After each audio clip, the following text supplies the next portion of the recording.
Hello to everyone. Welcome to a new session, falling into the arms of God. Meditations with Saint Therese of Avila.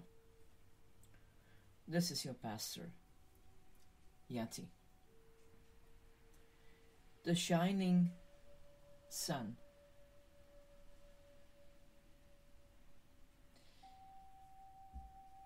It should be kept in mind here that the fount, the shining sun, that is in the center of the soul, does not lose its beauty and splendor. It is always present in the soul, and nothing can take away its loveliness.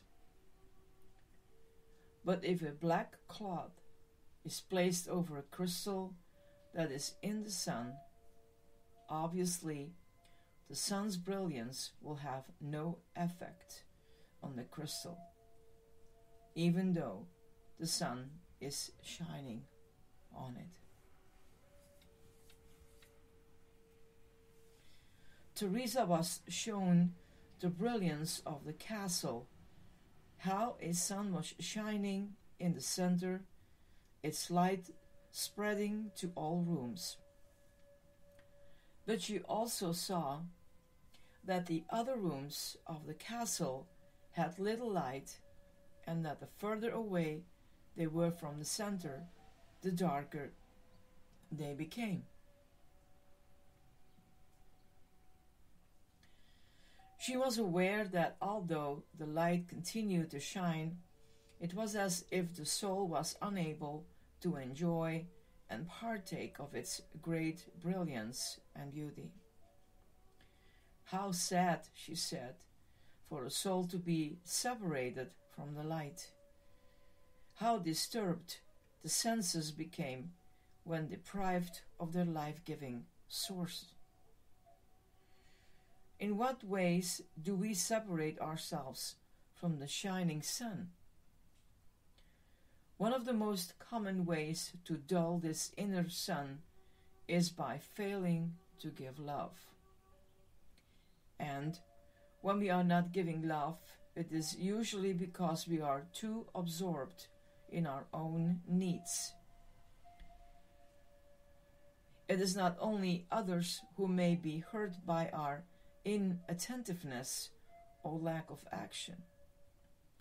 We are also hurt when we fail to connect with the light of God. This disconnection, wrote Teresa, can occur in many ways. We can become too engrossed in our work. We can become filled with self-importance, or we can simply become overly absorbed with our own needs and wants. In failing to connect with God's light, we come to notice how we then fail to relate with others. The black cloth becomes draped over our castle, blocking the light from penetrating through to our relationships. When the light is blocked, love is unable to flow. By concentrating too much on our work, we barely have time for those we are closest to, let alone new relationships that may be waiting to evolve. In failing to acknowledge the divine in our life and seeing ourselves as the main protagonist, we may fall into arrogance, which can then estrange us from colleagues and friends. And by becoming absorbed with our own needs and wants, we do not see the needs of others. Sometimes drastic measures are needed before the black cloth can be removed, such as divorce or being fired from a job. However, by taking responsibility for the removal of our own cloth, we can invoke gentle responses and changes in our lives without the necessity for shocking disruptance. We can do this by developing a connection to the divine. It is a constant process that we can lovingly and willingly enter. Many may feel like too much effort is required, that the task is just too difficult. Yet Teresa believed that we spend too much time trying to achieve things ourselves, when God can bring things to fulfillment in a moment, if we only choose to ask. Do we wish to allow the shining sun to penetrate through to all our rooms? Or do we secretly nurture some of the darker ones? Let us pray for the illusion of darkness to be shed and for the eternal light to shine from deep within our souls, nurturing us and those we meet on our journey.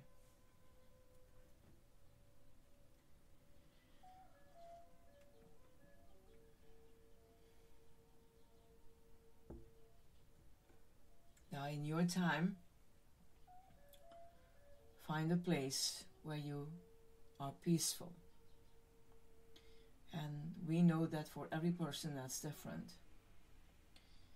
Imagine looking at your inner castle. Feel the sun's brilliance as it shines from the center. Slowly look around the rooms and see if any of them are in darkness. If they are, ask for the light to gently penetrate that room and try to discern what is causing the darkness. Ask for the great love to shine all the way through, and breathe and rest in that love.